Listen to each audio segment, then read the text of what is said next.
guess what? We're on Patreon. Tiers start at just $1 a month. And we have 3 of them. Become a brilliant backer for $1. Find out early about new merch and ticketed events and get access to our monthly newsletter. Support our show by becoming a confident contributor for $4 a month. In addition to the benefits from the previous tier, you get access to our Discord community and 1 bonus episode every Sunday. Or lastly, prove that you love us the most by becoming a sensational superfan for $7. In addition to the benefits from the previous tiers, get access to a monthly interactive live stream with one of us and get the power to decide future Lady History content by voting. Join our community and help us keep the show running at patreon.com/ladyhistorypod. Woohoo, we did it. This is for Commander Crippen and Sally Ride. Could you compare this mission with the other missions that you've been on, comparing the problems and the crowded conditions and the heat, as well as the accomplishments of what you think you're doing up there? Well, the last mission that I was on with Crip was a great mission, and we really didn't have many problems, and we had a great time the whole time we were up there. This mission, I guess any space flight is a great space flight, and we're having an awful lot of fun. We've had a few more problems, but so far we've been pretty successful in all the things that we've been trying to do. We got the Herb spacecraft deployed on flight day 1, although that was a little bit of a struggle, but just made us all the more happy when we got it out there. And I think that the crowded conditions, it's more crowded with 7 people than it was with 5, but everybody's been pretty good about trying to stay out of everybody else's way, and it's really working pretty well. So dedication or shout out, if you will, to my grandfather. I'm actually currently in his apartment. Also, right upstairs is where I was born. So this is kind of full circle. I am wearing his flannel. Were you not born in a hospital? Oh, I was born in the hospital. No. My first house was right above me. Thank you for clarifying. His favorite museum ever was the Air and Space Museum. Like, to the fact that he was just obsessed with military ships, anything that could fly. The Intrepid in New York City, he went with my mom. But he's also the reason why I went to GW, because it was between like GW and Barnard for applying early decision. And I was very stressed out. And he said, I think great things will happen to you at GW in DC. And it's your time to like leave New York, which was like not a thing that happened in my family on my mom's side. He came to my GW interview, my CI, and then also helped me move in. And every single time he went to visit the Natural History Museum and the Air and Space Museum, and then would finish off the day at the Kennedy Center for their free like daily concert, and then would meet up with us somewhere on campus. And he'd be like, I saw this spaceship. And he would just like fangirl over a spaceship and a rocket and just all the stuff at this museum. And he would always ask if I could work at the Natural History Museum or the Air and Space Museum. Worked at one of those, have not worked at the Space Museum. So this is for you, Wowo. I couldn't say Abuelo, so his name was Wowo. I learned Spanish and English at the same time, and some shit got confused. That's adorable. This modern world of science and invention is of particular interest to women.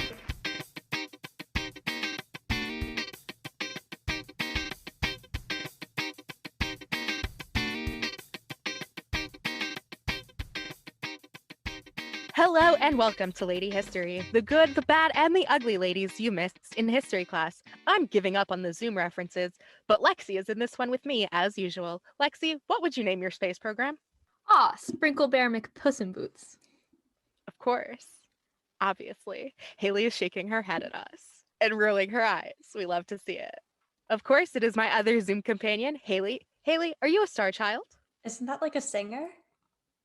I don't know. It's just a phrase, and I wanted to see what you would word vom about it.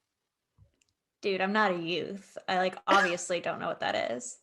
I don't either. Don't bring up some Tumblr stuff. Where did you get that from? I just heard it. Okay. That sounds like something that you found on like a Tumblr meme. And I'm Alana, and the universe is constantly expanding.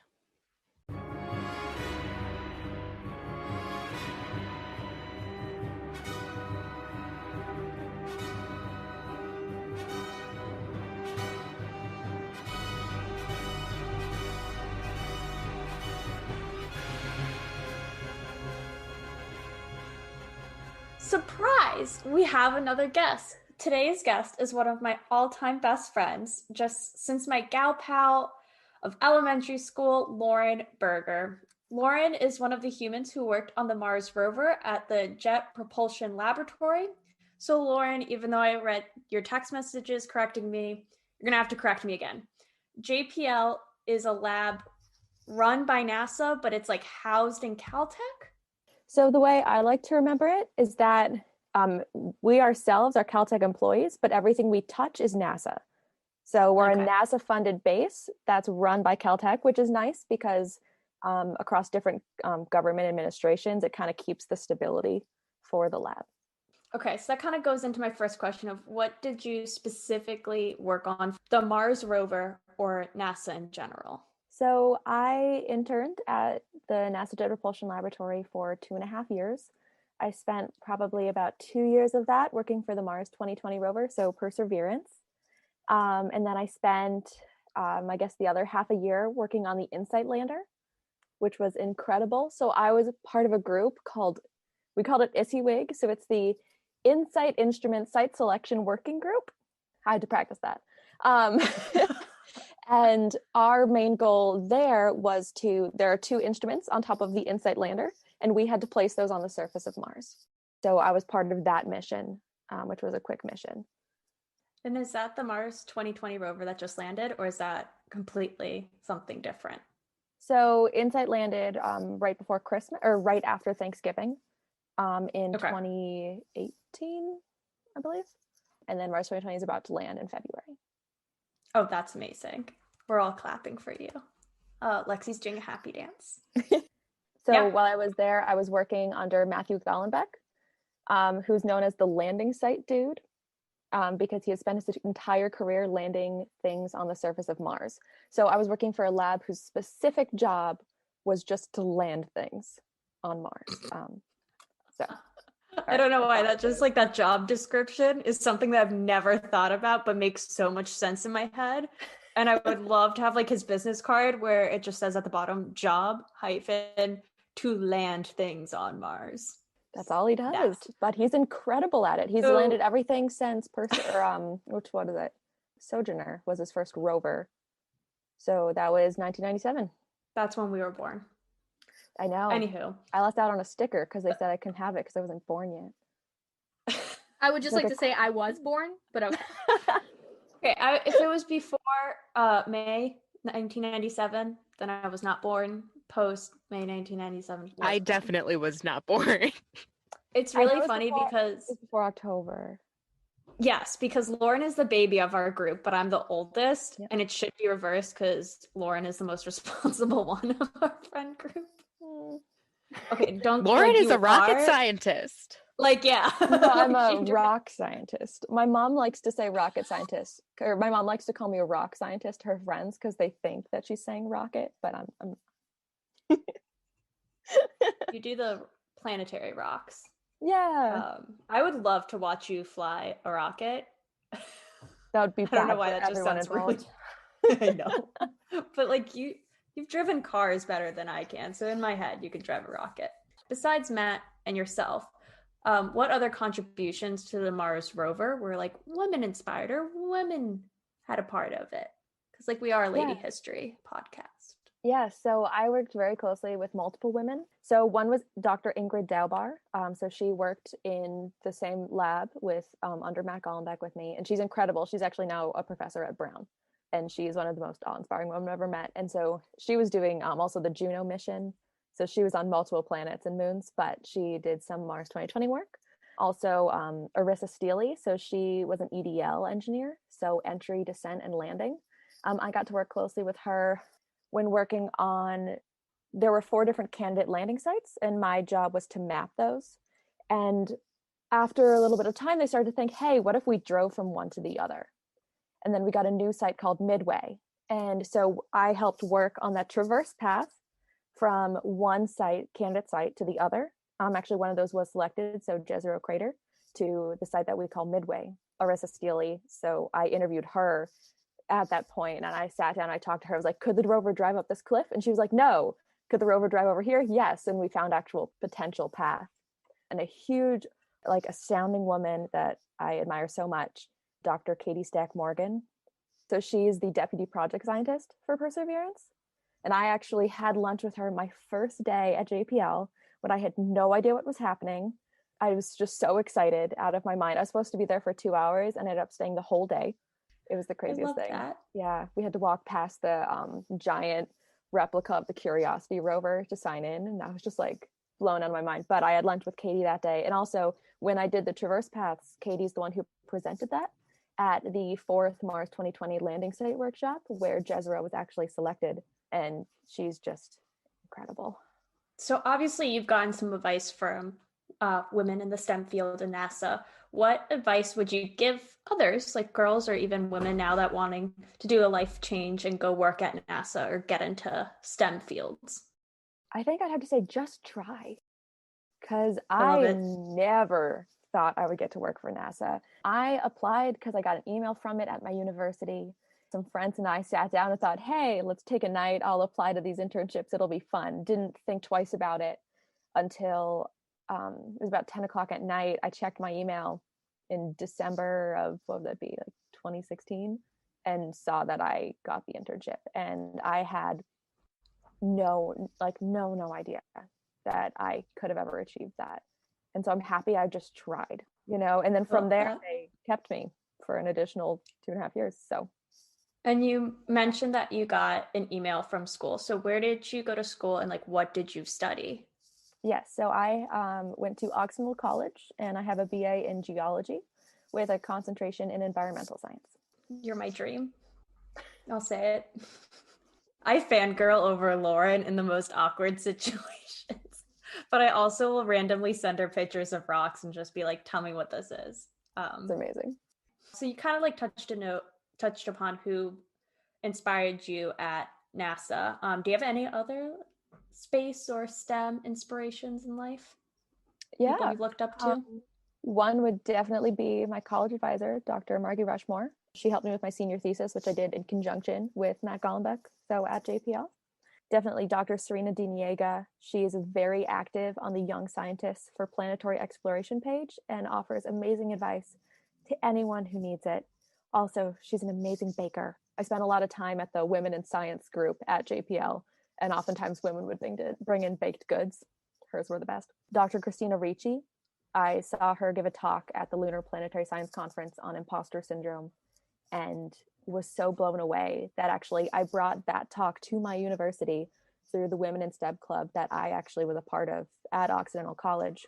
And she, without a moment's pause, without even thinking about it, met up with me on Halloween, by the way. She was wearing a David Bowie costume. And she came and she talked without asking for compensation, without anything in mind, and said, I would love to come and talk to your school, and took a whole night to come do that. So she, every day, she is my inspiration. Dr. Abby Friedman, Vivian's son, Dr. Seuss Makar. Weirdly enough, at JPL, there were a lot of women who worked on my floor. And one of my favorite spots was the women's restroom, because it was all of my role models in a room together. And Dr. Abby Freeman and Dr. Laura Kerber, who's an amazing volcanologist designing a mission to the moon. She also posts poetry in the left-hand bathroom stall. I'm not sure who was posting the artwork in the right-hand bathroom stall, but it changed weekly, and it was amazing. Volcanology is also the study of volcanoes, for those who don't know yet. So now we got goofy with some talk about bathroom poems. I'm going to start that in my bathroom. Robert's going to be quite surprised, but you know what? You need something to look at while you go number 1 or number 2. Do you own any NASA merch, and how often do you flex it? You are wearing NASA merch, so flexing it right now. So at the start of our internships, we got a t-shirt. I ended up with 4 of them. But on the front, I couldn't find it. I would wear it now, but it's a black t-shirt. And on the front, it says the NASA Jet Propulsion Laboratory. And on the back was a really cool design actually done by scientists at NASA. So I hoarded those, but I actually spent a lot of my own money at the gift shop. So essentially, whenever like a new shirt would come out, you'd see just a wave of NASA employees running up there. Like I remember the Mars 2020 t-shirt sold out so quickly. Everyone had to run up and grab one before they were out. But actually, I mainly gave my NASA things away as presents, which I think my siblings preferred to me giving them rocks. So, Look, I got rocks, so I didn't know NASA merch could have been included, but I'll get over it. What's your favorite planet? And it's okay, you can choose. I won't tell the other planets. it's actually Earth. Yeah, just because it fosters life. I don't want to You jump told in me. here, but that's something that Hank Green says all the time, is that his favorite planet is Earth and his second favorite planet is Mars. But like, that's the thing. People are like, what's your favorite planet? He's like, Earth. It's the only one we can live on. Exactly. Also love Hank Green. Yeah, and it's just, there's so much beauty we can find here. And yes, I say that even as I'm trying to have a career spending all of my time looking at black and white images of the surface of Mars. But I still appreciate the ones that are outside my hypothetical window. And yeah, Mars is definitely my second, just because this was the first planet that I ever got to work on outside of Earth. And I had no idea all the amazing, beautiful things that exist there. And what most people don't realize is we have 25 centimeter per pixel orbital imagery of Mars. So for context, that's better than what we have for Earth because of privacy laws. So that's how close you can see the surface of Mars. It's sad for other planets. We have nowhere near as much data for any other planets or moons.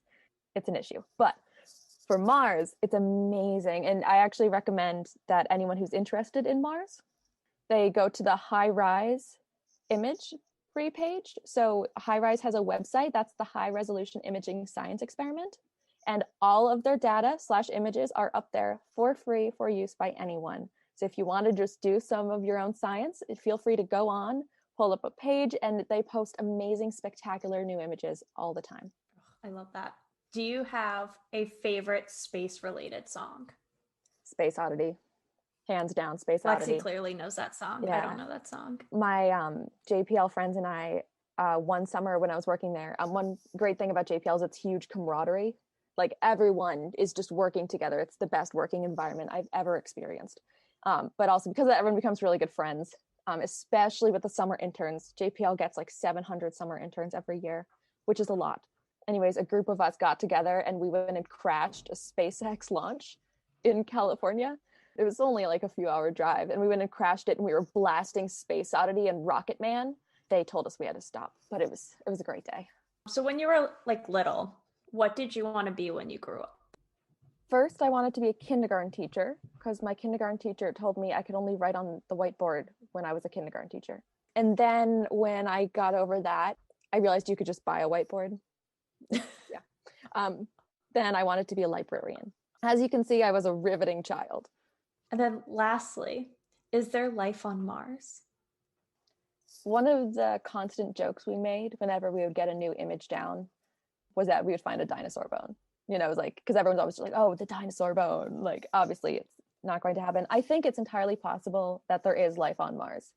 If it's there, it's going to be small. We're talking like microbes. But even then, I think that's very important to find. And I think it would be spectacular. We know that there's water. We know that there's organic matter. There's the possibility. It's just a matter of finding it if it's there. You guys have any last questions for her? I do, and it's actually another Hank Green reference. Do you think that humans are going to make it to Mars by 2028? It really depends. Like politicians like to say that the NASA budget now is more than it was during, the big space race in the 1960s. If you're accounting for inflation, it is not. So I think what would happen in order for us to get to Mars, I think it's possible. But during the last government administration, there was a huge shift to the moon. So a lot of the You mean you didn't get more Space Force money? Oh my gosh. I went into work the day after that came out, and no one even wanted to talk about it. Everyone was terrified. I texted Lauren, Space Force, .. How happy are you? Or like no one was like, happy. I knew she was pissed about it. Laws. Yeah. I knew she wasn't happy, and I really poked that button. Yeah, no, I think it's entirely possible if we dedicate ourselves to it. We said we were going to get on the moon, and we did. So I think it's entirely possible for us to get to Mars as long as we actually, start taking the steps to do that. And right now, because a lot of that funding has been kind of pushed towards the moon, seems like we're on a bit of a different track in terms of the decadal plan. There are no stakes anymore. We're not trying to outdo Russia. It's no longer a pissing contest. It's now about science. That's boring. Why would we want to go to Mars for science? You guys, I think we chose the wrong field. I know, I was about to be like, I'm gonna go study rocks.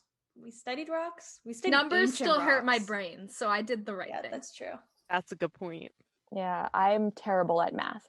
Aren't you taking calc right now? I just love mapping. I'm taking calc starting tomorrow at 9:00 a.m. Wish me luck. Thank you, LB. No Thank you problem. so much, Lauren. Thank for you. It including was me. fabulous to meet you. Maybe Yeah. someday we'll all meet in person at Haley's wedding or something. Thanks for putting that clock on me.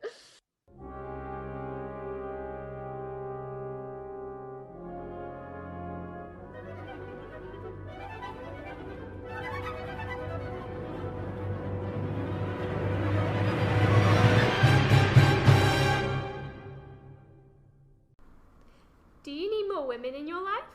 Then hop on over to Her Moment in History, the podcast. Your weekly dose of women, past and present, real and fictional, salty and sweet, Grace and Michelle. Eavesdrop on our conversations about the famous and the not so famous female identifying peeps that you may or may not have heard of. Giving her her moment in history. Available on most streaming sites. Bye! Bye. It seems like everyone and their mother has just their own podcast these days. I know. My mom started a podcast. Did you tell her to use anchor.fm to distribute it? Of course I did. Anchor is free and makes creating and distributing a podcast incredibly easy. Plus, Anchor is already home to lots of awesome podcasts. Yeah, Lady History lives on Anchor, which makes it the best place to host your podcast, in my humble opinion. Anchor automatically submits your podcast to all the major listening platforms so you can worry about the important stuff, like finding the best public domain beats to make your theme song. That felt pointed. And Anchor helps you manage advertisements from your sponsors and make money no matter how many listeners you have. If you're thinking, wow, Anchor sounds awesome, that's because it is. Anchor has you covered for creation too, with tools that allow you to record and edit right from your computer, or even right from your phone. Anchor is truly everything you need to start a podcast. The only thing they can't do is come up with your idea for you. So download the free Anchor app or go to anchor.fm to get started today. Focus of media attention around the world has been on Dr. Sally Ride, who emphasizes that she's a mission specialist and a scientist who just also happens to be a woman. However, as the first woman to fly in space on board a U.S. spacecraft, history is undoubtedly going to focus on that as well as her accomplishments to date, such as a doctorate in physics from Stanford University. I am pretty sure you've all heard the name Sally Ride, and if you haven't, there are lots of resources out there that cover the basics of Sally's story. So because of this, I am only briefly covering the typical facts about Sally, and instead I'm focusing on some information that is often left out of the traditional coverage of Sally's story. Sally Ride was born on May 26, 1951 in Encino, Los Angeles, California, which happens to be the location of the Karate Kid mural. Sorry, I get distracted really easily. I just finished season 3 of Cobra Kai. I apologize. Back to Sally.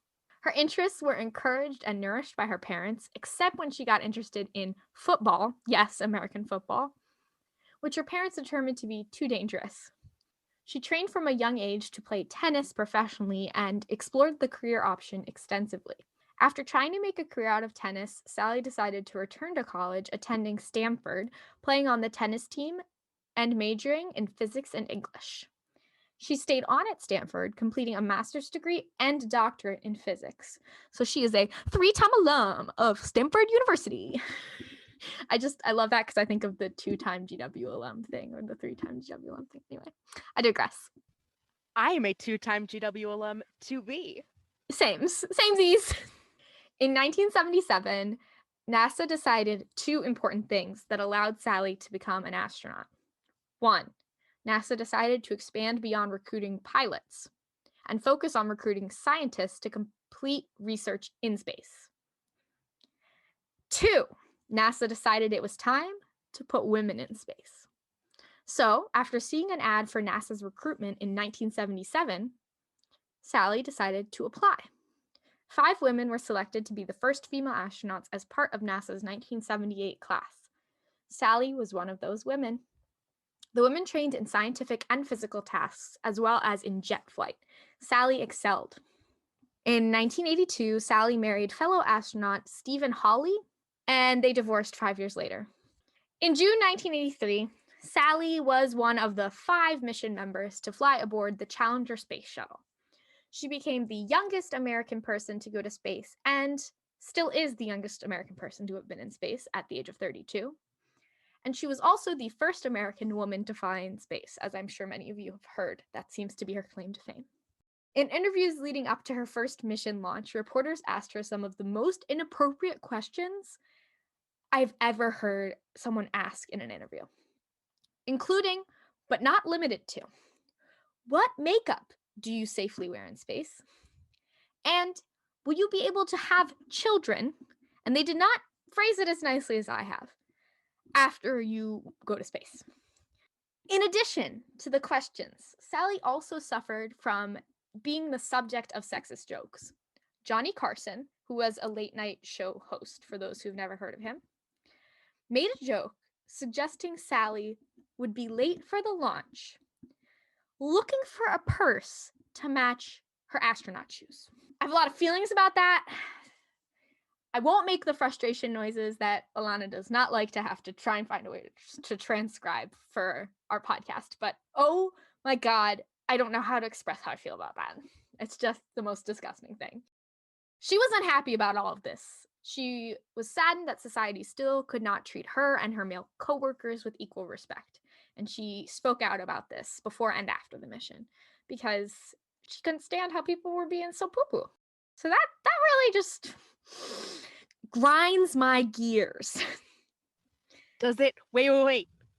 Does it grind every gear in your solar system of a body? Yes, it does. Quote from Haley that really fits this episode. We referenced it in the Aaron episode, so it's not just like an inside joke between us. The listeners should be able to know it. Well, if they listen to every episode instead of skipping around. But everyone should listen to the Aaron episode. It's amazing. Yeah, it is our most listened to episode, so we have people who've listened to that and never listened to anything else unless 300 of the 383 listens are Alana, which is possible. I don't think 300, but a lot of them, yeah.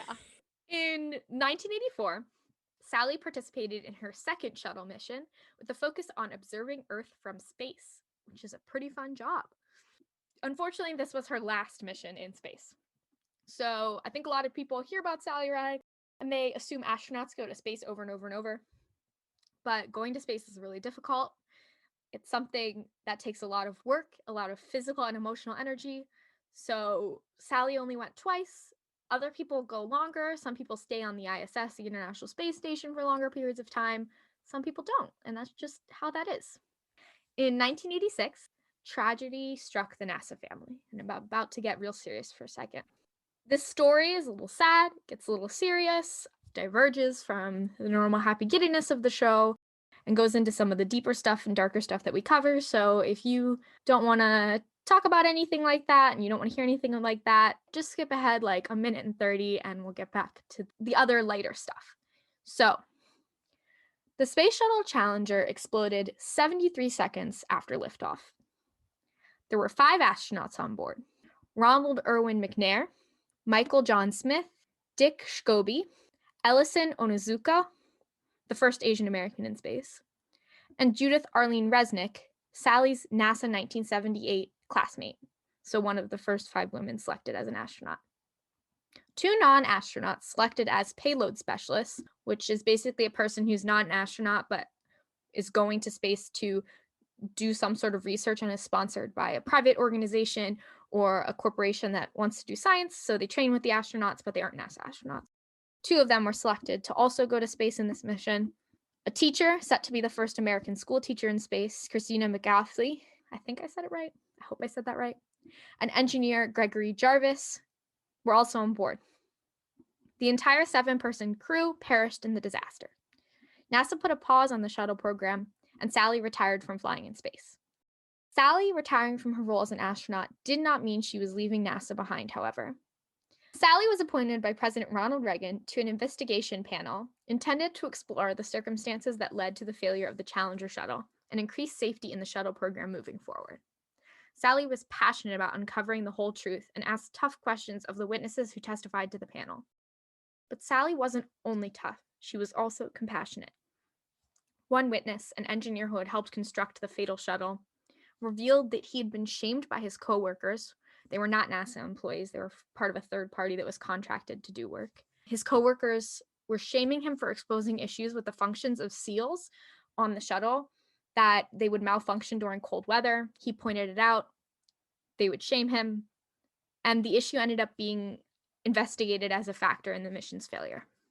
After he finished his testimony, Sally gave him a hug, something she was not known to do often, especially in public.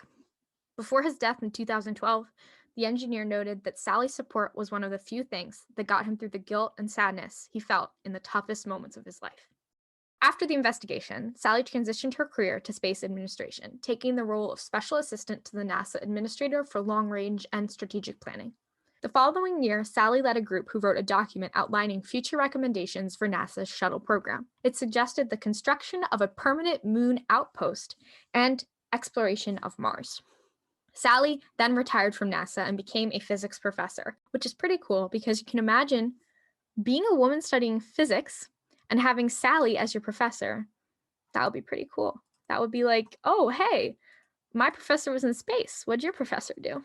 And I'm sure that would help a lot of women in the physics program at the university dream big. Sally became very passionate about education. In 2001, she and her partner started Sally Ride Science, a company with the goal of making STEM education fun and encouraging students from all backgrounds to explore careers in STEM. In 2003, Sally was once again called to the difficult task of investigating a disaster that took the lives of 7 of her fellow astronauts. Sally was the only person to serve on the investigation panels for both the Challenger and Columbia accidents. One of the aspects of Sally's life that often gets ignored is her relationship with Dr. Tam O'Shaughnessy. This is because during Sally's life, she kept her personal life private. Sally and Tam met when they were kids, competing in tennis competitions. They remained close friends throughout life and eventually fell in love. They began their romantic relationship in 1985 and were partners in life and business for 27 years until Sally passed away. Tam has a doctorate in school psychology and is currently executive director of the Sally Ride Science at UC San Diego, the organization which resulted after UC San Diego acquired the Sally Ride Science program Sally and Tam founded together. During their time together, Tam and Sally wrote children's books about science, and Tam has continued to author educational science books for children on her own. On July 23, 2012, Sally passed away after a long battle with pancreatic cancer. In 2013, President Obama posthumously honored Sally with a Presidential Medal of Freedom. Tam accepted the award on Sally's behalf and was introduced as her life partner. They didn't try and do the friends or roommates thing. They were like, her life partner, Tam. Well, I think they said Dr. O'Shaughnessy. They did not do the gal pal Gals thing. being pals. They went off for it. I mean, I guess some crazy people could be like, life partner doesn't mean anything, but I mean, Yes, I think it's pretty clear. Yes, it does. I think it's pretty Shut the clear what fuck life up. partner means.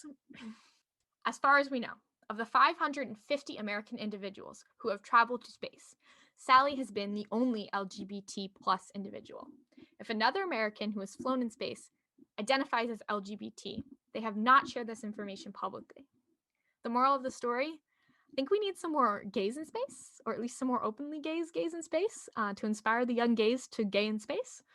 Words, things. I would love to have more space gays.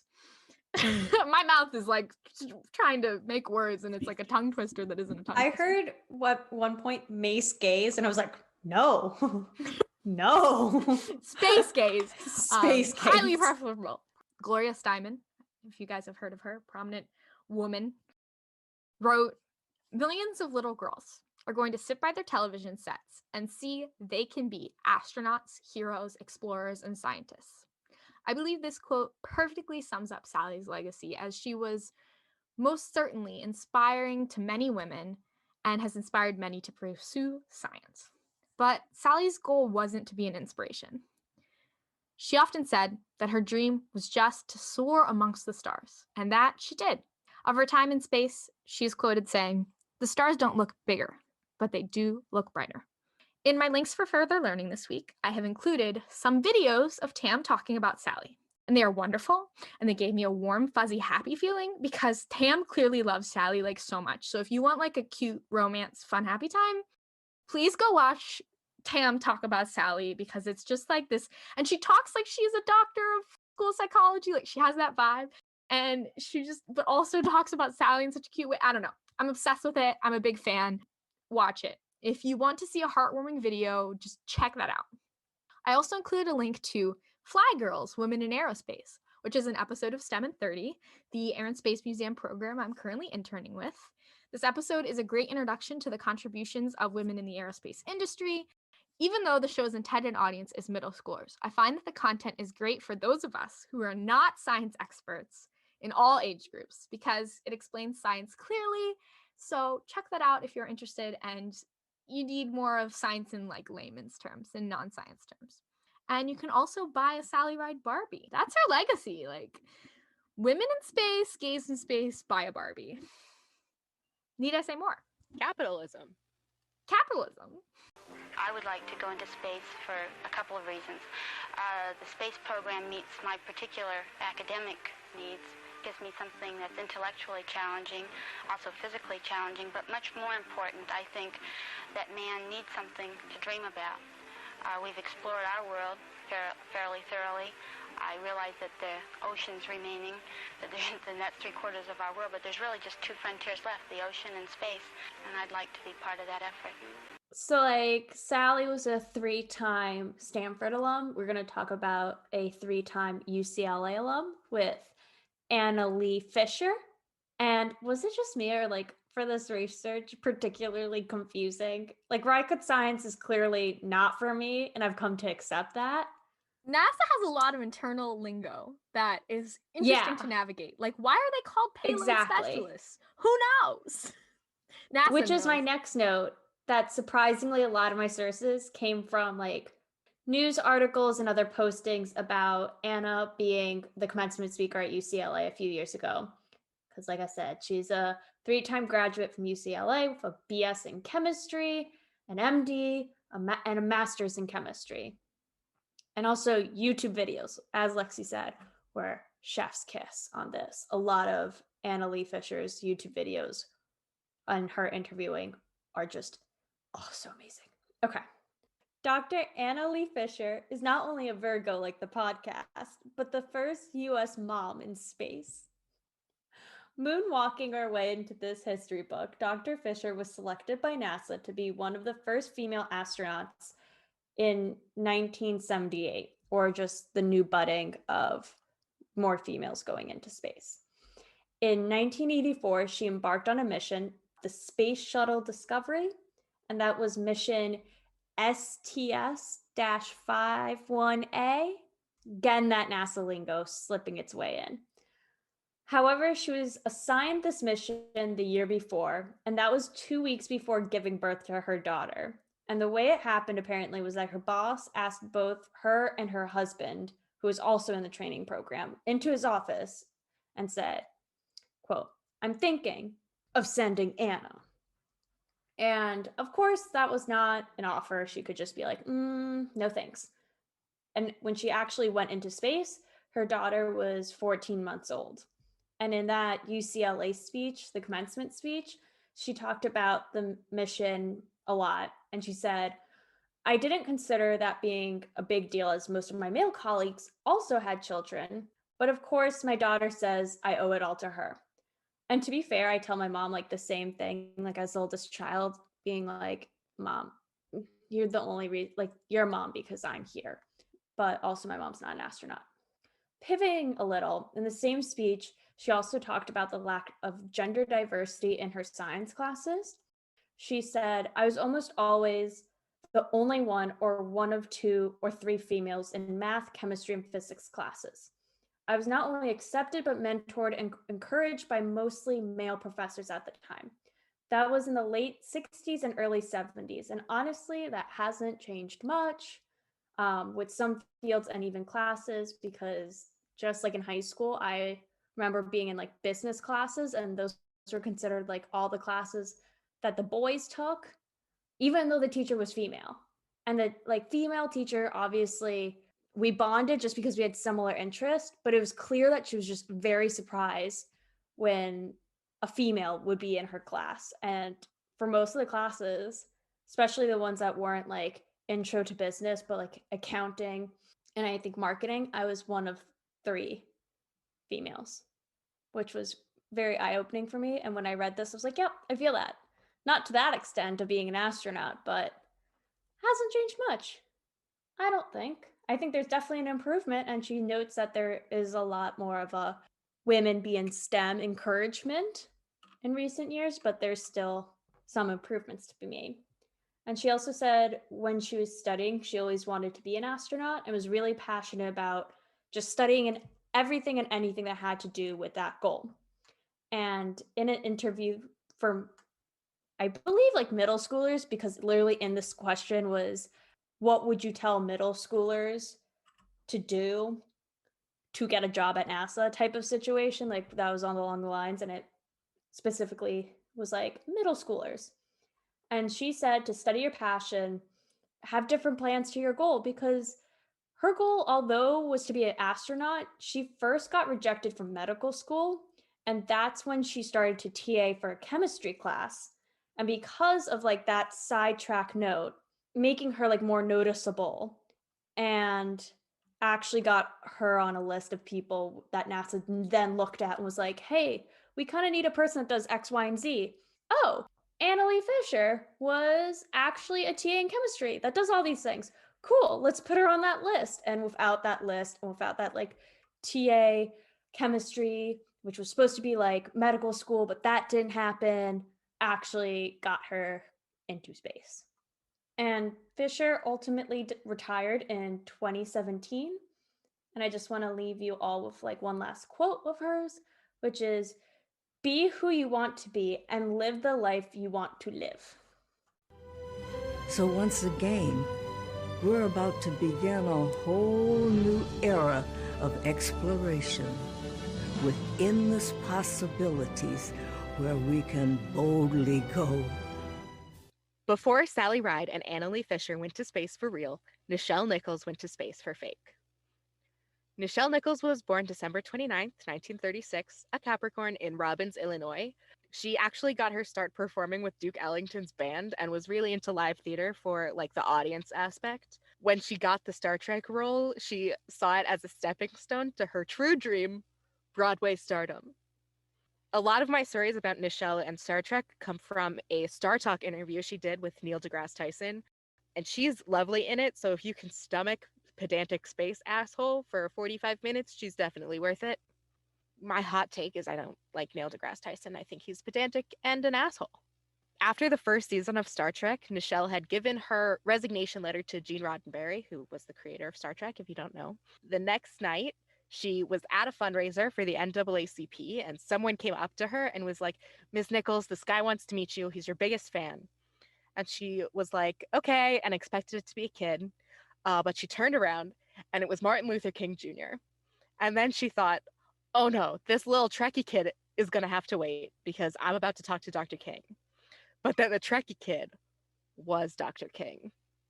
And he convinced her not to quit the show because seeing a Black woman do a job that literally an alien could do was huge. Anything or anyone could do this job that she was doing. She was the communications officer and fourth in command of the Starship Enterprise. But they chose her to be this role, a Black woman. She also inspired Whoopi Goldberg to be on Star Trek because there was a Black woman on TV who wasn't a maid. In further learning, I am putting something about TV's first interracial kiss, only because I legit thought the picture was from the drunk history story they did about it. After Star Trek was canceled, NASA hired Nichelle to be a recruiter for the Space Shuttle program in the late 1970s, specifically to recruit women and people of color, including Sally Ride and Mae Jemison, who was the first Black woman in space for reals. Both of them credit seeing Nichelle Nichols on Star Trek as the inspiration for their careers. Also, Nichelle kind of did NASA work beyond recruiting. In 2015, she flew on the Stratospheric Observatory for Infrared Astronomy, or SOFIA. I put an article on it in Further Learning as well if you want to see more about cool things that she did with NASA for reals. I know she's not an astronaut for reals or anything, but I think it's cool that she went to space for fake and inspired all these people to go to space for reals. And as we learned in our interview portion of this show, there are lots of ladies who work in the space industry that aren't astronauts. So little girls, if you want to work in space, doesn't mean you need to get in the big scary rocket. You can stay on the ground and be a nerd if you want to. You can stay on the ground if you want to. I certainly feel that women are here to stay as part of the space program. This time all the women were selected as mission specialists. I certainly feel that in future selections with women training as pilots that there will be women selected as pilots. I think we're here to stay.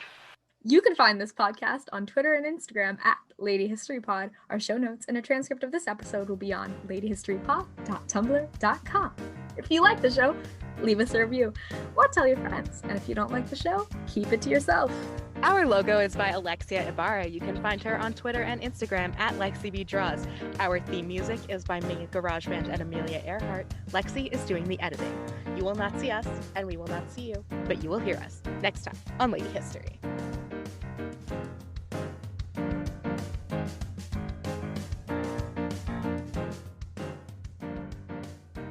Next week on Lady History, we're going to be talking about some women in sex work. So stay tuned.